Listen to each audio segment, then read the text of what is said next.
Ooh, I went a bit early. All right. Well, we're ready. We'll wait and see. Hello, first guest. Hi, Anna. Rhiannon. Ches. Ooh, is that Cheryl? Hello. Anthony. Wow, you're all eager beavers. Still 1 minute to go.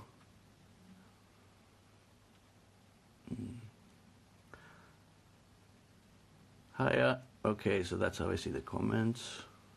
Hello. Right, and that's how I check them.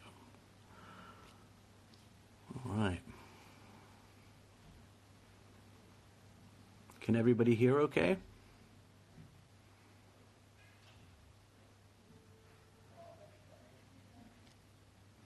Ben.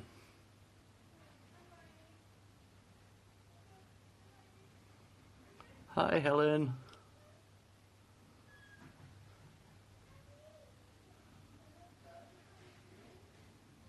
Oh, wow. And just as we come to 12:30, my neighbors are arriving, so we might have some atmospheric noise. Happy New Year, everyone. Thanks for having me. I'll start my timer. If any of you have had a kind of like a starting week like I've had, it's been quite difficult to get back in the routine. So today I'm going to talk about, well, Cheryl originally asked me if I could mention things around innovation, culture hacking, and customer journeys. And I'll see if I can work some of that stuff in, but what I thought would be more useful, and because I have the platform I get to talk, oh, hi Evie, is about agency and purpose. And I thought I'll start with a couple of stories about agency, about myself. Oh, hello, Neil. So the first one is I'm a Finnish citizen, so all of us boys have to go and do military service. And that was one experience in my life where I really understood what it's like to have no agency. So you're essentially like a cog in a machine, and the job that machine has to do is fairly nasty, if you want. And so there's a very good reason that they set up an environment in which you can't have any agency, because when you're doing that kind of a job, you don't want free-thinking people improvising all over the place. You just want kind of assets who are good at taking orders and executing instructions. So that was kind of an interesting experience in life, and it's not nice to not have any agency, but in that particular context, it made sense. But then fast forward a couple of years later, I've gotten an education, had a couple of different sort of career directions, and then I wake up one day in a professional context, in a working situation, with this feeling that I don't feel like I've got any agency here at all. And that was working for a local authority. Now, whilst in the army it's okay to, like I've explained, there are some good reasons why you don't want people to necessarily have so much agency. Why is it that in a local authority you might find yourself not being able to do? And it might be useful to kind of like define agency. So agency is the capacity of an actor to act in a given environment, or the capacity for human beings to make choices. Now, I'm going to make a couple of assumptions that the people who are listening now have a couple of things in common. You probably work in the housing sector, apart from Ben, who's kind of infiltrating the gang. And you probably went to work in the housing sector because you wanted to make some kind of a difference, or you had some sort of a purpose for being there. And you're also probably the kind of people who work in the housing sector who give enough of a damn to spend a Friday afternoon looking into an Instagram in order to get some new ideas or widen your perspectives or what have you. So do any of you, and I see there's like somebody, I saw a little heart going up there, so I guess you can do a little immediate feedback things. Have any of you had this experience where you've gone to an organization, a housing organization, because you wanted to make a difference, and then one day you realized, you looked around and you said, I don't think I can actually do that here, And why is it? Why is it that people who go with a particular sense of purpose, hell yeah, we give a damn, end up in situations where they feel unable to do that, to make a difference? And the argument I'm going to suggest is that it's structures and processes and procedures which crush the agencies of people. So I don't work in a local authority anymore. I help set up a little organization and our purpose is to learn how to deliver brilliant public services and in the connected age, and to share what we learn with other people. So we definitely have a sense of purpose, and I've come out of a situation where I didn't think I could make a difference anymore, and I relocated myself kind of to the edge of that system, where I felt that I was able to kind of like advance my purpose more effectively. So choices have to be made, and towards the end of the kind of 15 minutes talking, I'm going to articulate a couple of choices that you might have. Seeing the situation. I see purpose is a happy word. By the way, do we know what purpose means? Yes? No? Yeah? I'll throw you some definition. So, the reason for which something is done or created, or for which something exists, a person's sense of resolve or determination. And so Satori Labit's a Japanese word. I'll throw you another Japanese word, which is ikigai. It's a really nice one. It means reason for being. So there's your first question. What is your reason for being in whatever environment you find yourself in? Yeah. Why are you there? What is your purpose? And individuals have purposes, and organizations have purposes, and sometimes the match between the two isn't quite right, so that gives you a signal. And sometimes the fact that you have a purpose and it's aligned with your organizational purpose, yet you feel you've got no agency to act on your purpose, means there's something going wrong with the organization. So I'm going to try to throw this sort of idea. I'm also framing this in terms of agency and purpose in the connected age. And by connected age, I mean like the world that we exist in that's now possible since the arrival of the internet and the technologies that go along with that. Now, I'll posit that most of the organizations that you currently work in, and we've worked with a lot of housing associations, so by and large, this applies to most of them, also local authorities for those of you who've done time there, is that they're running an industrial model, right? Ooh, Evie's writing a blog about this. Okay, yeah, they're running on an industrial model, and I've got this kind of like convoluted metaphor that you can think of organizations in terms of having hardware and an operating system and then software. So things like the industrial model, you know that you're in it because most of your time is spent in things like meetings and doing email and having your head in a screen. And it's governed, the operating system is governed by ideas that came out of the Industrial Revolution. So the big criminal, I think, is Taylorism. And for those of you who aren't familiar with that, Taylorism is basically the idea that you separate the thinkers from the doers. So some people in the organization do all the thinking, and some people in the organization are supposed to do the doing. And where there's a disconnect between that, that's when people, I think, wake up and find out I've got no agency in this situation anymore. So what are the kind of like the contrast, the connected age versions of these things? If you woke up and you look around and you were in a connected age situation, then would you be doing meetings and emails and sticking your head in a screen most of the time? Would somebody be asking you, can you give me a business case, a fully articulated business case for this idea in your head that proves beyond a reasonable doubt that you know what the outcomes are going to be in 12 months down the line? Well, the fact is that, like, we all know that there's some mythology involved in that. You can't actually know these things in the future. So in the connected age, it kind of like looks differently. You know, we've got people, you spend your time doing things like workshops and stand-ups, and people standing around whiteboards and looking at the work and working according to roadmaps and running little experiments and figuring something out and doing show and tells and then having immediate feedback and actually working with citizens rather than making kind of like decisions at management levels behind closed doors. So like this connected age world where there are different softwares available, there are different operating systems available, and I think one of the points I want to make here is that everybody recognizes, like even CEOs of organizations, maybe your CEO recognizes that the way we currently are and the way that we need to be, that is appropriate to the new environment that we find ourselves in, requires some kind of transformation. And I think the mistake most people are doing is they immediately reach for this idea of digital transformation, right?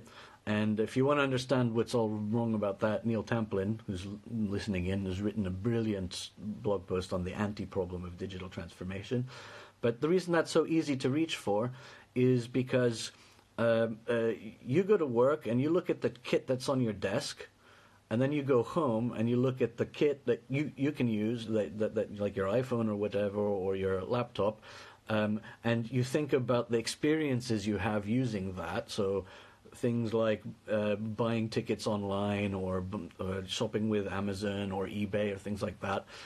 You have really slick, nice, user-friendly experiences, and then you go to work and you see it's all different. It's all clunky. It's like I'm wrestling with my tech and stuff.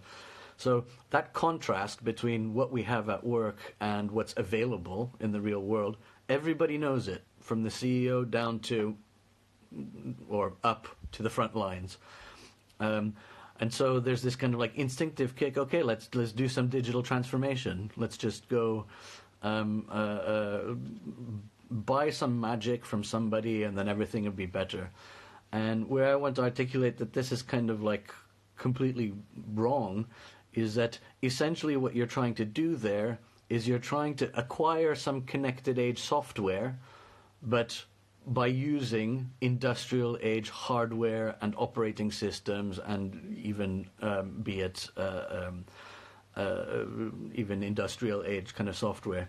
Now, earlier on, I ran this model by Ben, and he said, it's a little bit convoluted. I hope I'm kind of like getting you there. But so we know we need to transform because the way we do things is not appropriate to the environment we now exist in.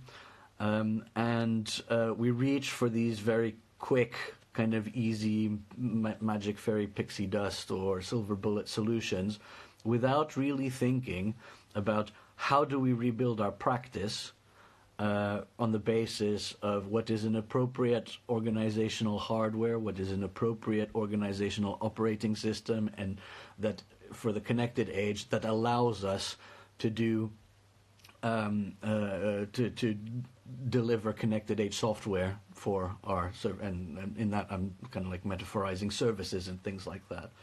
And this is where the questions that Cheryl originally asked, things like innovation and culture hacking and customer journeys, form part of the answer of this new connected age operational system, if you want.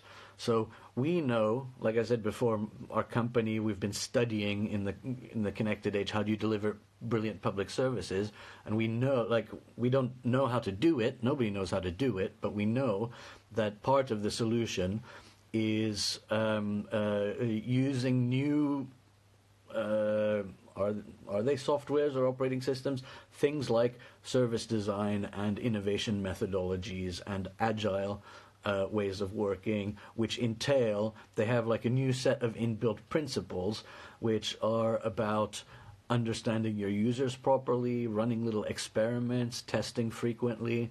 And so we have like this kind of like new toolbox of work, but we seem unable to leverage it or maximize it or use it properly because we're still by and large stuck in these industrial operating models. And that therefore forms the disconnect. If you wake up someday and you say, I don't feel like I've got any agency around here, it is most likely because you're trying to be an effective, purpose-driven public servant in the connected age environment, but you are trapped in this hamster wheel of death, which is industrial in shape and flavor. Can we organize a bonfire of Prince 2 manuals, please?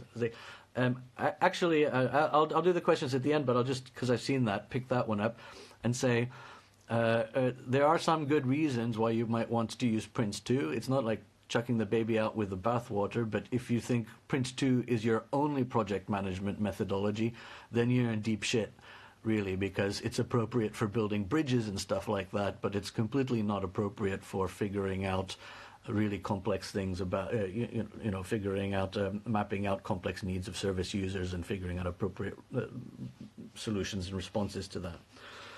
So I've got about 2 minutes of the talky bit left, and I'll just do a little bit about, like, what can you do about this? What tangibly, practically do? The first thing is, if you can't now, if I ask you and say, what is your purpose? What is the reason for you? What is your mission? Then you need to think about that, and you need to be able to articulate that in some ways. Otherwise, you will be subject to other people's ideas of what your purpose should be. And there's a neat little exercise we do with client ones called 100 Questions, which is basically you sit down with a notebook and a pen, right? This isn't a laptop thing. It's paper and pen. And in one sitting, you sit down and you write down 100 questions that are pertinent to you, that are really, they mean something to you.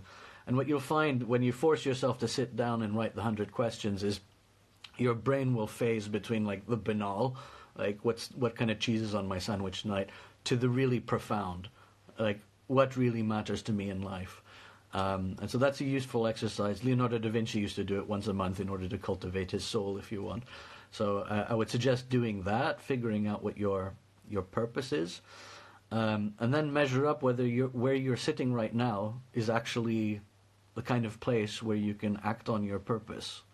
And there you might have a couple of roads available to you, like the right answer might be you have to leave. Another right answer might be, well, you want to stay in the housing sector, but you need to go to an organization that gets it and will allow you to exercise your purpose. Or you decide that actually you don't have the option to move and change and leave, but so you're going to stay where you are, but you're going to fight like hell to fix some things. So, for example, if you find in March you're at your 50th meeting where you're sitting around and people are talking in circles, and you say, hold on, this is a unproductive industrial model for doing work, and you call bullshit on it. You say, we're not doing anything of value here. Let's get out of the room. Let's go talk to service users. Let's figure out what our roadmap is and learn as we go along. You might need to self-educate. There's these things, these worlds that are quite new to some people, like the agile and service design. You can self-educate yourself, or you can pay some money and go learn with other people. And last but not least, I'll say the thing that ties all of the connected age stuff together is this kind of like attitude of experimentation, right? You don't have to know how to do the future, but you're never going to get closer to figuring it out unless you develop the willingness and the capacity to run some experiments to get you closer to that point. And I guess I'm out of time. I'm a little bit over time on the talky bit. Quite unusual for me, isn't it? So I'll just close with figure out who you really are, figure out what your targets are, and get ready to fight for it. If you just want to be a passenger, all right, that's a choice you have as well, but then you don't really have the right to complain that my agency is taken away from me. Okay, so now I'm supposed to look at questions and stuff. If people want to ask... Oh, I said a not real sentence. Yes. Forgive me, I'm a foreigner and my English is terrible. Right. Oh, hello, most deaf. Not many questions, I'll give you some time. Hell yeah, we give a damn. That's nice. That was from Helen, and she's one of these people who sits on the edge of the system, trying to feed it in. A kind of purpose is my word of the year. Evie, do you know what your purpose is, Evie? Do you want to share in the comments?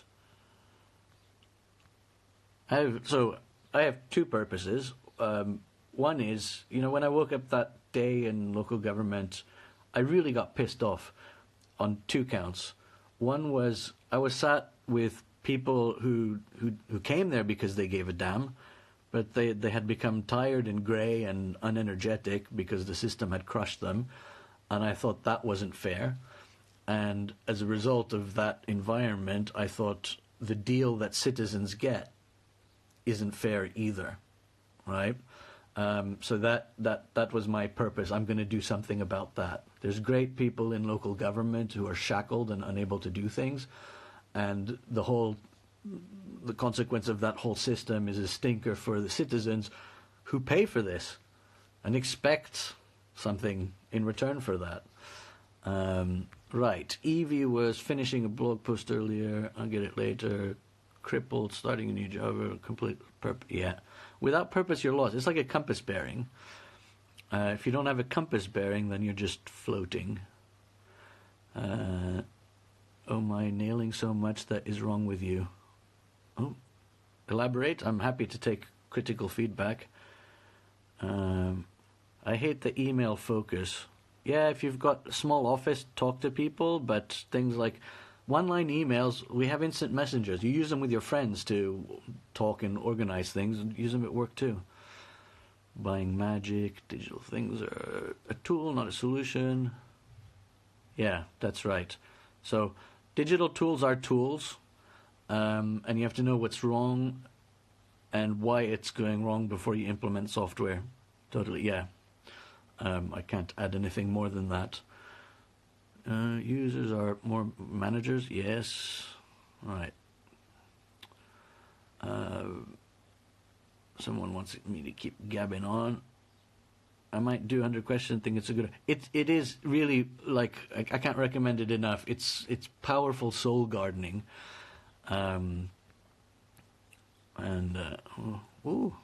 Evie, is that a date? Have I done the 100 questions? Yes, I have. Several times.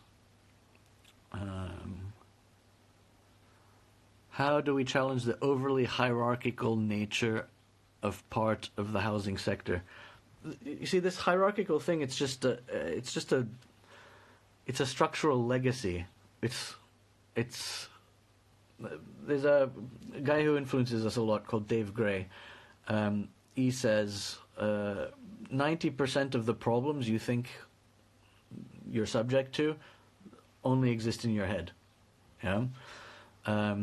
So how do you challenge a hierarchy? Well, a hierarchy is a centralized command and control system, and if decentralized systems go to war against them, they always win. There's a book called The Spider and the Starfish, or The Starfish and the Spider, about that, like various cases in history.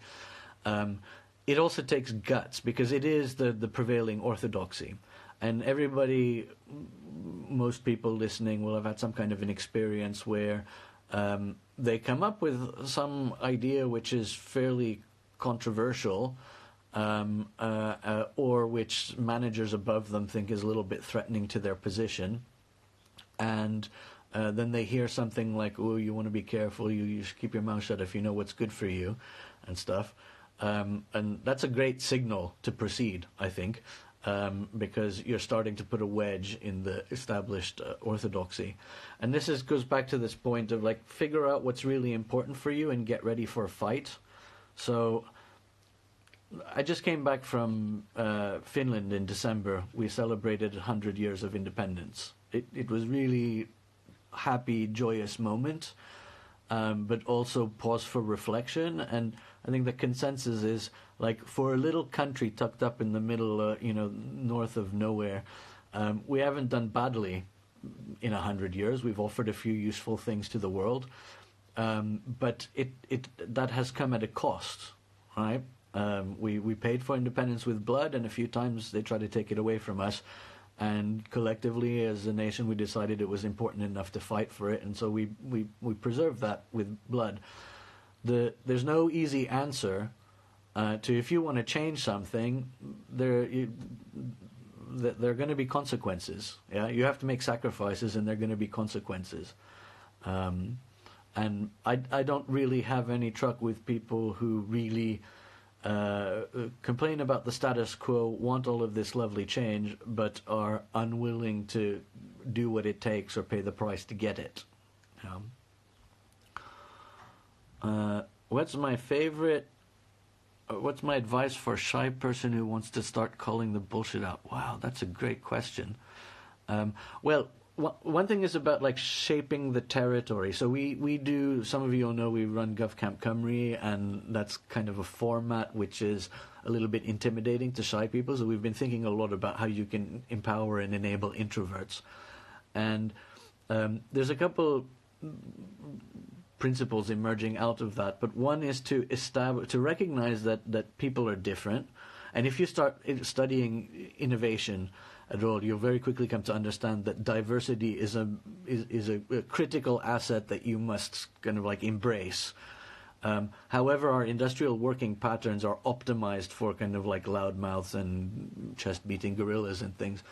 So you can start by introducing new ways of soliciting feedback. So from the design thinking world, there's the idea of posting up. You've got people around a table, you've got a question in the middle of you, and you say, you ask, like, now we want the ideas from everybody around the room. So rather than asking for that vocally, get everybody a post-it note and put all the submissions in the middle of the table and then start talking about them. And that means people who don't feel kind of like empowered to talk in a room full of loud people and stuff get their chance to input their data. And then you can have a collective discussion about like where the common areas were, things like that. So you think of ways in which you can include everybody, because if you do, you will get better outcomes. It's just like, known, demonstrably proven. And then start working those into your working practices. Signals cutting back. How can we stop innovation being such an overused, hammy, eye-rolly term in business and really make it mean something? Well, most innovation is, as in the public sector, specifically in Wales, but more generally around, is not innovation at all. It's change theatre or innovation theatre. It's basically, we've run out of new ideas, so instead of using the word new, we're going to put innovation in there. And a couple of years ago, loads of people started showing up with innovation officer in their job descriptions, and when I kind of like talk to them and say, great, where'd you get your innovation education? Like, I was the deputy accountant last week, and now I'm the innovation officer, but nothing really happened in between. I guess if you hear somebody bandy innovation, say, what do you mean by that? What do you really mean by that? Do you just mean new stuff? Magic? We pay money to somebody and they do innovation, and then nothing changes? Or do you mean something? Ask them for their definition of innovation. Here's one from MIT. It's the successful embodiment of a useful idea into the marketplace, right? That's got lots going on in there. There's ideas that are successfully embodied. The hardest part of innovation is the execution thing. The creativity bit, like, that's easy, right? Actually not if you're so boxed in and downtrodden and feel like you've got no agency. However, like, there are mechanisms and exercises you can do to get new ideas. Making them happen, particularly within a context which is resistant to change, is really the hard part. So call bullshit on innovation most of the time. Spotify engineering culture, yes, watch it. We should link that somewhere. I think the wrong with you is maybe meant to be wrong with us. Okay, getting right or going in the right direction. LA or housing associations. Yeah, there's some, like, I'm not going to point you to one and say that's a connected age organization that's got it perfectly, but there's some. So Gitananda was on earlier, and when she was at Thames Valley Housing, they worked with a company called DXW, who's really good. They're a connected age tech company, and they started by, like, originally the idea is we need new shiny tech, I guess.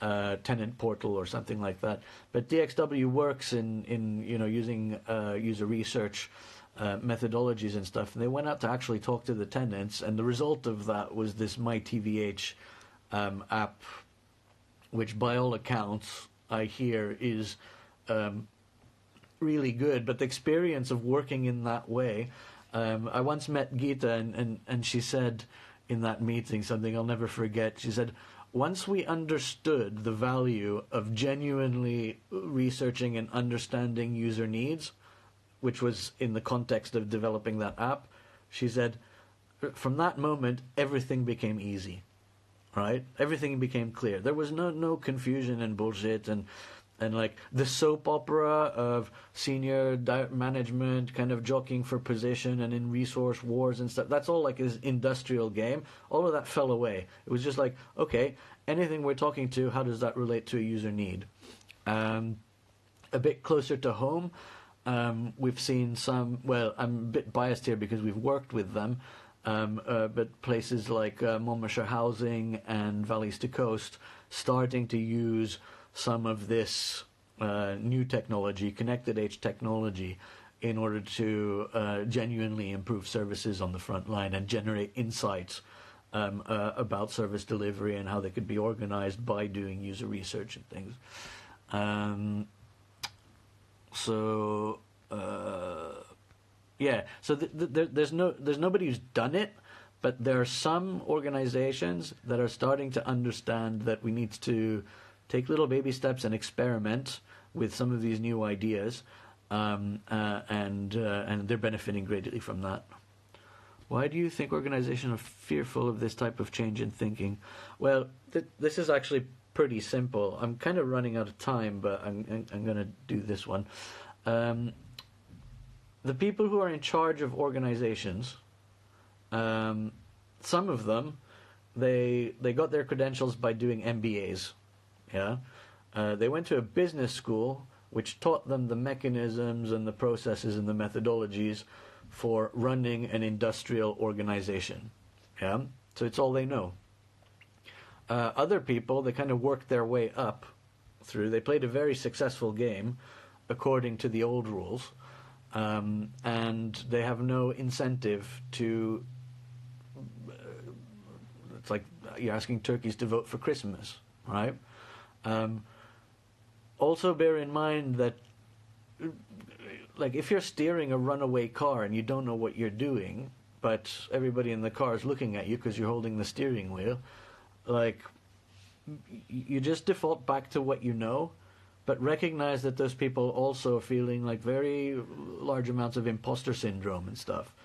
So as somebody who maybe isn't very senior in your organization, but you understand that there's a new world out there and you can see some practical things that you can do, help your leaders overcome their imposter syndrome by saying, look, I think this might help us unpick some of these knots that we're in. Like if you take the full sandwich of working in an agile way and using service design to refine your, like redesign your services end to end, and one great thing that's built in with agile is reduces a lot of risk. You don't put a lot of resources in until you've got some confidence that what you're working on is actually going to yield results. If you buy that full sandwich, what it results in is better, faster, cheaper services. And when you go back to your senior leaders and you say, what keeps you up at night? It's like, we don't have enough money, we need to do stuff faster, and it's not good enough yet. It's we're on narrow screen. I had my hands up like, there you go. How do we make the case for taking time out a wee bit more? Right. Evie, I'm going to finish up with you because I'm over time. Here's one from the army. All right. The first rule of getting into a firefight. So instinctively, what you want to do, you're walking through the forest, everything's nice, and then it all kicks off. And the instinct is to pick up your weapon and start shooting at things. And that's a really easy way to start killing your own teammates. So the first rule of a firefight is drop down, find cover, and figure out what's going on. And figure out what you need to be shooting at. And that's kind of exactly the same thing in this. You're running on the treadmill. You're doing. Emails are coming in, and now you've got to go to a meeting and stuff, and you don't allow yourself to think, and so you're putting an inordinate amount of energy in stuff that doesn't matter and doesn't yield results. Was it Peter Drucker who said, "There's nothing so bad as doing well that which should not be done at all." Yeah. So basically, it's existential. The case is, if we don't take enough time to think, we're going to put all of our energy and resources in quite likely the wrong things.